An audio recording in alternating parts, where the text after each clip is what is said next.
Sarah Knafo détruit le projet d'euro numérique et elle propose de faire une réserve stratégique de Bitcoin. Je trouve ça génial.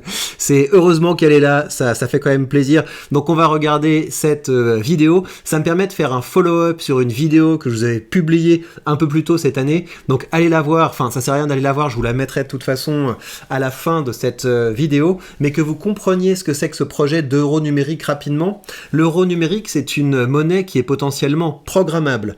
Une monnaie programmable, ça veut dire qu'on peut décider de flécher votre consommation d'une part, c'est-à-dire que vous pouvez avoir par exemple un crédit environnemental qui fait que si vous avez pris un billet d'avion au cours du mois, bah vous pouvez aller essayer d'utiliser vos euros dans un magasin pour acheter un steak, et on vous dit non, voyage plus steak c'est impossible, achetez plutôt des épinards. Donc c'est une monnaie en fait qui, vu qu'un euro numérique, le projet c'est de pouvoir traquer et rassembler grâce à l'intelligence artificielle absolument toutes vos transactions et de pouvoir en temps réel savoir qui fait quoi, qui va où, qui pense quoi, et bien cette monnaie pourrait être le début de quelque chose d'assez épouvantable, à l'instar de ce qui se passe en Chine. Vous voyez, en Chine vous commencez à avoir des expérimentations assez solides de crédit social où vous ne pouvez plus ouvrir un compte en banque, vous ne pouvez plus mettre vos enfants dans telle ou telle école, vous ne pouvez plus vous déplacer parce que la seule manière pour vous d'utiliser de l'argent, c'est d'utiliser cette monnaie numérique, et comme cette monnaie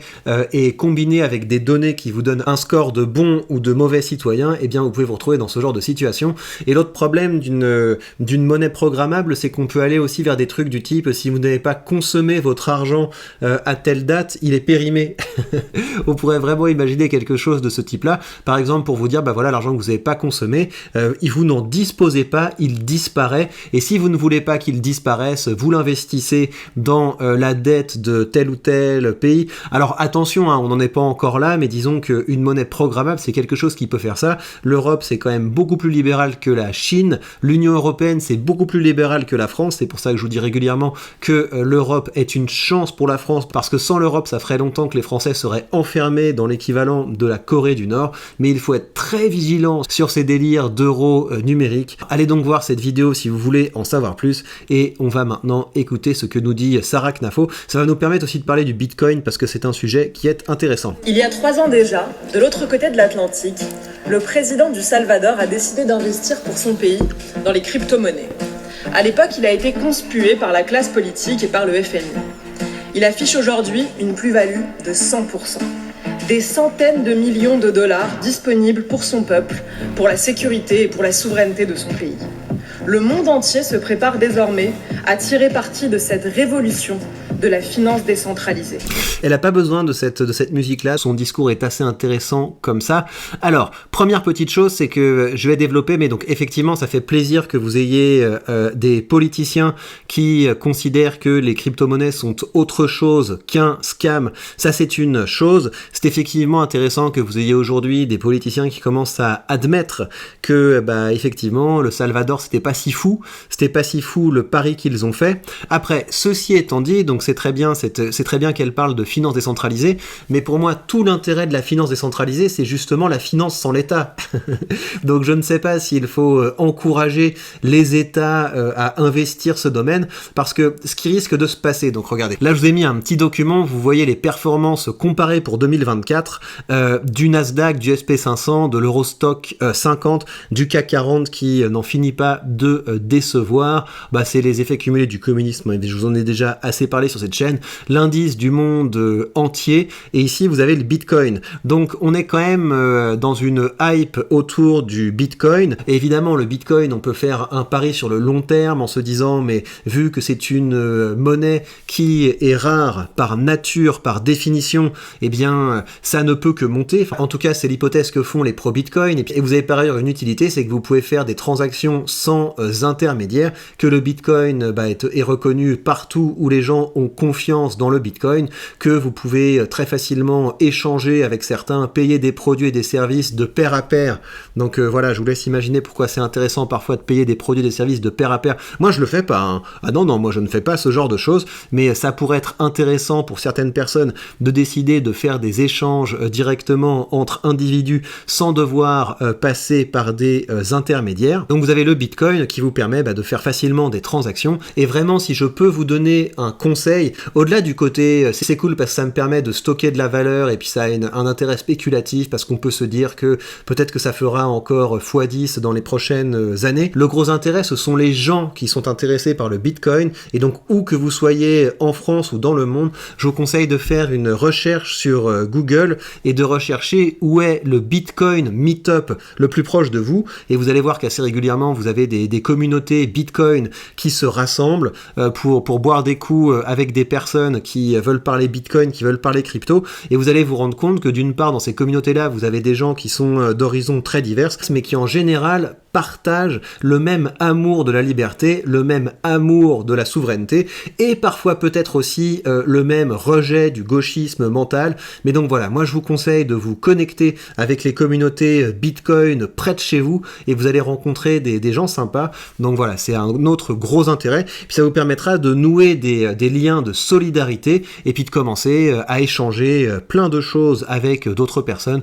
Donc je vous recommande de faire ça. Mais donc, quand vous voyez cette courbe-là, vous pouvez vous dire que c'est quand même un petit peu procyclique comme discours, que les politiques commencent aujourd'hui à se dire tiens, mais en fait le Bitcoin c'est intéressant. Regardez, ce qui risque de se passer, c'est que vous allez avoir cette chère von der Leyen ou ses conseillers qui vont se dire ah ouais, finalement c'est pas si bête, on va mettre un petit peu d'argent dans le Bitcoin, et le truc va se casser la figure parce que c'est hyper volatile le Bitcoin. Là on est dans une phase de bull market, le Bitcoin a dépassé les 100 000 euros, je crois qu'il a même tapé les 110 000 dollars il y a pas si longtemps. Je sais pas s'il a clôturé à ce niveau-là, donc c'est pour ça qu'on voit pas les 110 000. Mais en tout cas, cette année, la performance du Bitcoin est impressionnante, et puis la performance du Bitcoin depuis le début est aussi impressionnante, parce qu'on est sur quelque chose qui part de zéro et qui aujourd'hui vaut plus de 100 000, mais avec une très grosse volatilité. Voilà, le truc peut très bien s'écrouler de 70%. Ce serait pas du tout étonnant que le Bitcoin retombe de 70% pour remonter après ou pas, on n'en sait rien. Moi, je pense que c'est un actif qui va monter, mais j'en sais absolument rien. Ursula von der Leyen n'en sait absolument rien non plus, et donc s'ils commencent à mettre des thunes là-dedans et que ça se casse la figure, ils vont commencer à dire c'est un scam, il faut fermer le Bitcoin, il faut réglementer le Bitcoin, il faut mettre un numéro vert de sécurité pour que les gens qui perdent du Bitcoin, etc. Donc je ne crois pas que Bitcoin, qui est quand même une technologie au service de la liberté, qui est aussi une philosophie au cœur de laquelle on trouve la responsabilité et l'indépendance, je sais pas s'il faut mettre ça entre les mains des politiciens, parce que encore une fois ils vont faire n'importe quoi, et ça sera pas avec leur argent, ce sera avec notre argent, donc ils vont acheter au plus haut et vendre au plus bas. Donc je ne crois pas que ce soit une hyper bonne idée. Déjà que quand on me parle d'investissement public, ça me crispe, alors si les politiciens font en plus des investissements spéculatifs avec mon argent, ça me gêne. Donc tout ça pour dire que le Bitcoin, je le vois plus comme une solution au problème des monnaies d'État, mais une solution pour les citoyens. Je sais pas si c'est aux États d'essayer de rattraper les désastres qu'ils ont fait avec l'argent public en essayant de prendre Bitcoin comme bouée de sauvetage, vous voyez. Donc je suis content qu'on ait ici une élue qui voit Bitcoin comme autre chose qu'un scam dont il faudrait protéger les citoyens,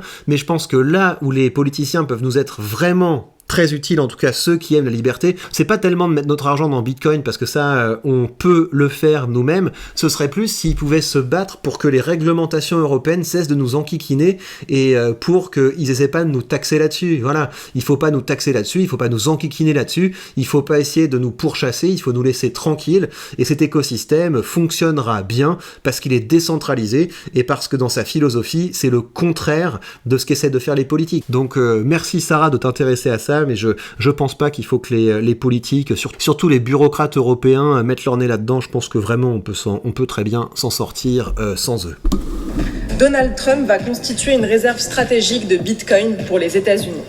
Jérôme Powell, le président de la Réserve fédérale américaine, parle maintenant d'or numérique. Le Bitcoin explose. Et l'Union européenne. Que fait l'Union européenne ?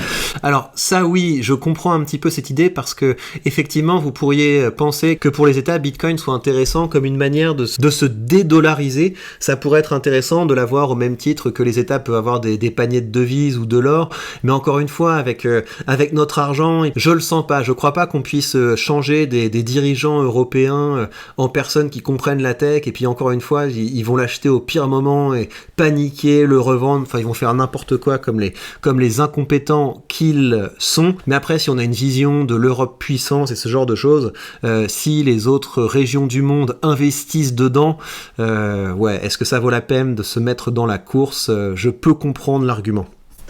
Elle dilapide notre argent dans des gabegies invraisemblables.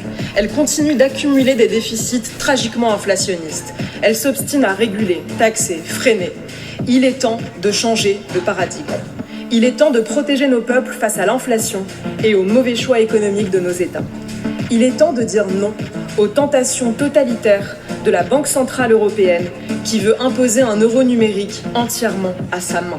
Donc ça c'est bien, ça je la soutiens, je suis d'accord avec ça, il faut qu'ils arrêtent complètement leur délire autour de l'euro numérique, mais encore une fois, la meilleure manière pour les citoyens de se protéger, c'est d'investir eux-mêmes, et ils investiront d'autant mieux que les États cesseront de leur prendre de l'argent, et si constituer une réserve stratégique de Bitcoin, ça veut dire augmenter nos impôts pour pouvoir remplir ce fonds. Alors je sais bien que c'est pas ce qu'elle dit, hein. Sarah Knafo, ça fait partie des seules politiciennes qui disent que c'est une priorité de baisser les impôts, mais voilà, Bitcoin c'est une solution pour les citoyens, pas pour les États. Nous ne voulons pas de ce monde dystopique où un bureaucrate européen pourra demain nous interdire certaines transactions et même nous éliminer du système bancaire en un clic pour un simple propos tenu sur les réseaux sociaux.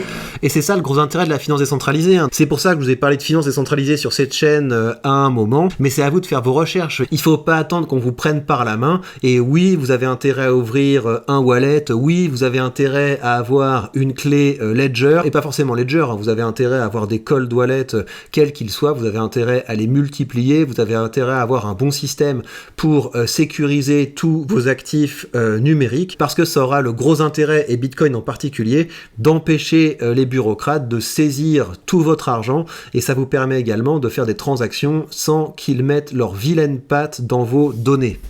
Ou pour une opinion qui déplaît. Il est temps de miser sur la liberté. Il est temps que nos États investissent dans le Bitcoin pour constituer des réserves stratégiques nationales. Il est temps de développer l'industrie du minage. Nous, les Français, nous avons les cartes en main avec notre atout nucléaire. Arrêtons de taxer toujours plus les détenteurs de crypto-monnaies. C'est leur intelligence, leurs risques, leur nuit blanche qui ont constitué leur épargne. Ouais, alors ça c'est hyper stylé et je suis vraiment d'accord avec elle. Donc je suis d'accord avec la plupart de ce qu'elle dit, mais sauf cette idée que les États doivent créer des réserves stratégiques de Bitcoin, je pense vraiment que si on arrête de nous taxer, si on arrête de nous réglementer, on va s'en sortir en fait, on va très bien s'en sortir, et moins l'État essaie de faire des trucs, mieux c'est. Déjà que l'État est absolument infichu d'investir bien dans la finance traditionnelle, si l'État commence à vouloir faire de la DeFi, ça va être un carnage. Laissons-les se protéger de l'engrenage fou que vous avez créé. Déficit public qui pousse à la création monétaire, qui crée l'inflation, qui conduit au chaos. Osons la liberté. Cessons d'avoir peur de notre ombre. Restons fidèles à l'ambition de notre civilisation. Merci. Ouais, et bah c'est hyper stylé, ça fait très plaisir qu'on ait quelqu'un de ce niveau dans ces arènes où avant on entendait soit des bureaucrates déconnectés, soit de gros gauchistes, donc force à elle, enfin une qui dit les termes. Et bien voilà, chers amis, prenez bien soin de vous et à très vite.